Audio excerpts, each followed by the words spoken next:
Okay, on this video, I want to talk about my past problem that I had with this car, overheating. So I want to just talk about overheating and what I went through and what I did to solve the problem. So on my previous video, I had an overheating problem. It first started with the the housing for the thermostat leaking. I guess the plastic had a leak and it started leaking, and I had to change the thermostat housing. And so, what I ended up doing to complete this, I changed the thermostat, the water pump, and the fan clutch. The fan clutch. The fan clutch is that metal thing that holds the fan in place, and the fan clutch, and because the fan clutch wasn't catching. The fan clutch works by when it gets to a certain temperature of heat, it grabs on tighter, and it causes the fan to spin more faster to cool down your radiator. And end up changing what else? End up changing um, the radiator cap. End up changing the fan shield. It's called I guess they call them fan trout or something. I call it fan shield because it does shield the fan. And and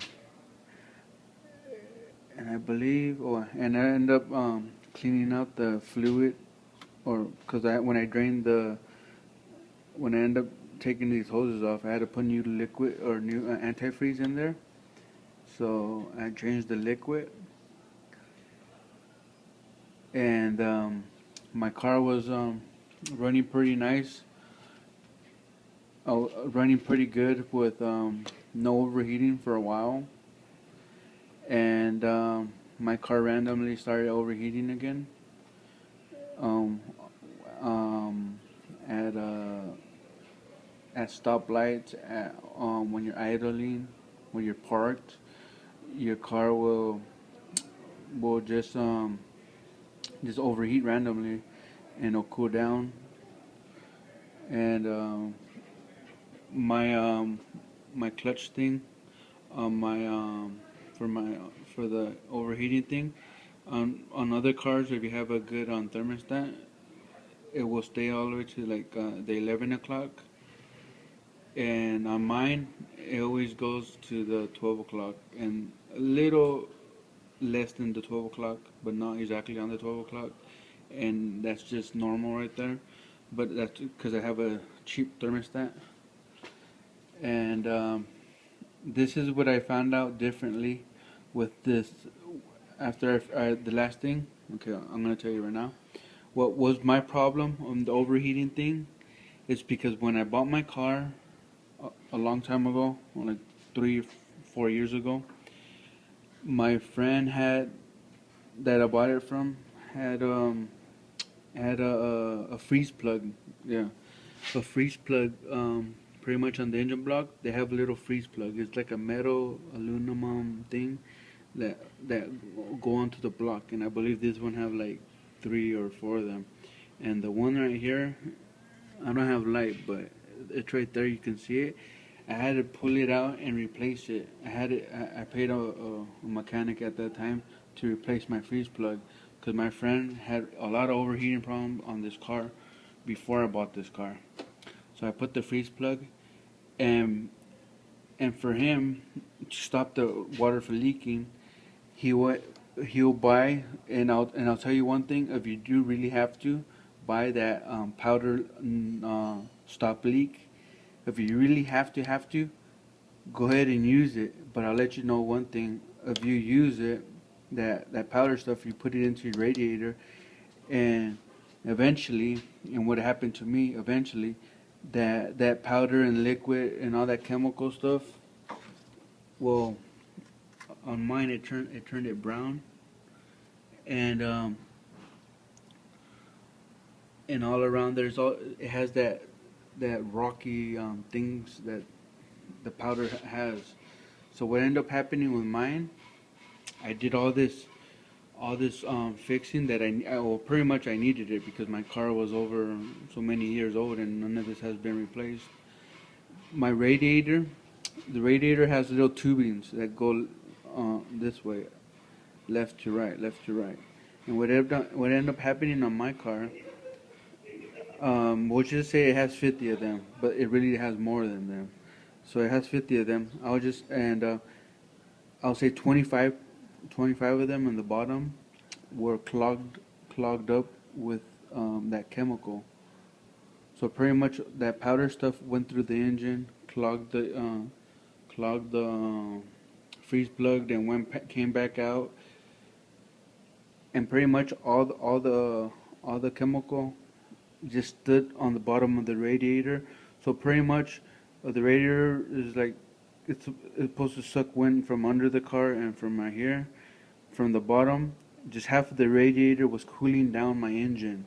So pretty much when I was idling, the engine was not getting the proper air, and the radiator was getting like extremely hot, where it'll cause my car to get overheated. So pretty much what my problem was is I didn't have to good thing I didn't have to replace my radiator. I just took my radiator out. I took it to a radiator specialist that cleans the radiators out. So pretty much and the other thing, I tried to drain my radiator from the bottom. When I took off the cap from the bottom, the fluid it was so clogged up that the fluid didn't even come out the radiator hose. I had to stick a flathead screwdriver to poke the dirty, muddy dirt out of there. I'll call it dirt or mud because that's what it ended up being, all on the bottom. And then when the guy cleaned out my radiator, he stuck his little pipe through his little there's a name for that. Well, the little thing through the radiator to start cleaning them out, and he put water hose in, and man, that shit was so dirty that's what was causing my radiator to overheat randomly.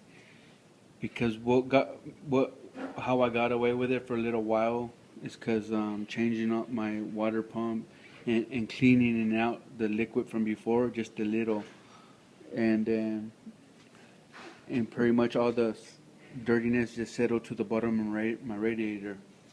So that's what was causing my problem on the radiator, just my car overheating. And the other thing I wanted to talk about is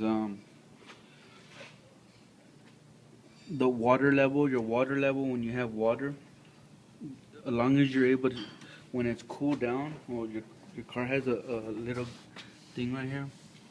It'll tell you when your car is cold, the water level should be right here,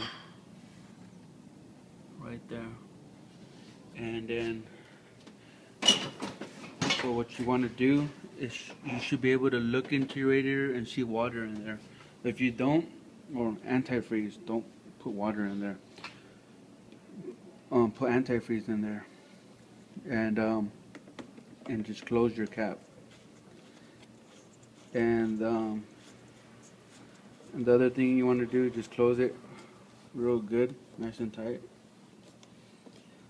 And so you want it to stop right there. Make sure you tighten it completely, and make sure you want to have it right there. Don't do that loose. Don't have it loose. Just have it nice and tight. And it's normal for these hoses, pretty much when they're cold.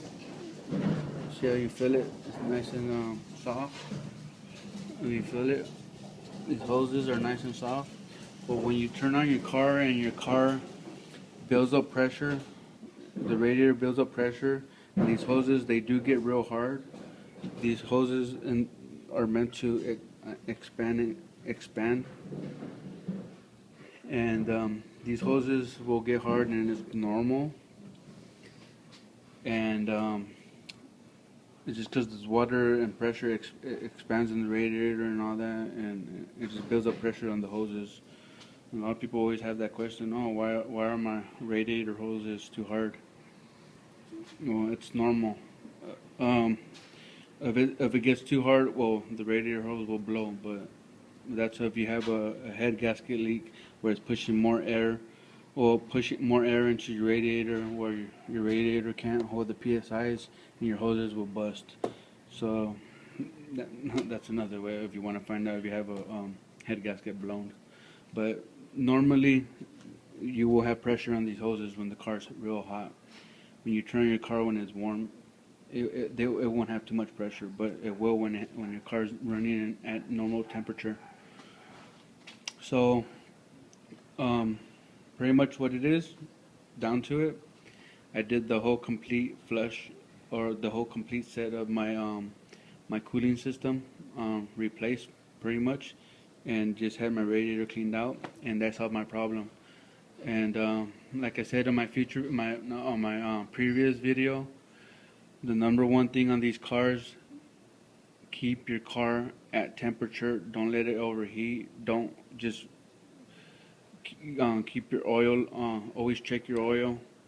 Check your water. That's the two main things that I tell everybody to expand the life of your vehicle. So yeah. So hopefully you guys understood what I was saying and what I'm talking about. If you have any questions, feel free to ask. Put comments on my videos, and I will reply to you as soon as possible.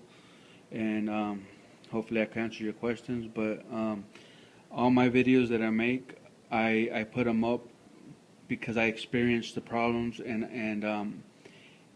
I solve them. I go through forums to read previous questions people ask, and I usually get the answers. And sometimes it's a little hard to get some questions answered, but I end up finding out on my own, and that's how I'm making these videos, so I could help you guys out and make things a little easier for you guys. And all my videos, like I said again, they're from experience, from what I'm learning and going through. And I'm just sharing my information onto you, and hopefully you guys could, if you want, subscribe, write comments, and all that, because pretty much I'm a fan of BMW, of my car. This is my first car that I ever owned, so I'm going all out, and I actually own two of them now, mine and my girlfriend's car. And yeah, so to clean out my radiator, it only cost me $60 to clean it out. It saved me another 100 and something for a new radiator. And yeah, just keep your car up and running, and I'll help you as much as possible. And let's see what other problems. Well, I have other problems going on with my other car, so I'll be putting up new videos about them, and hopefully I'll see you guys later.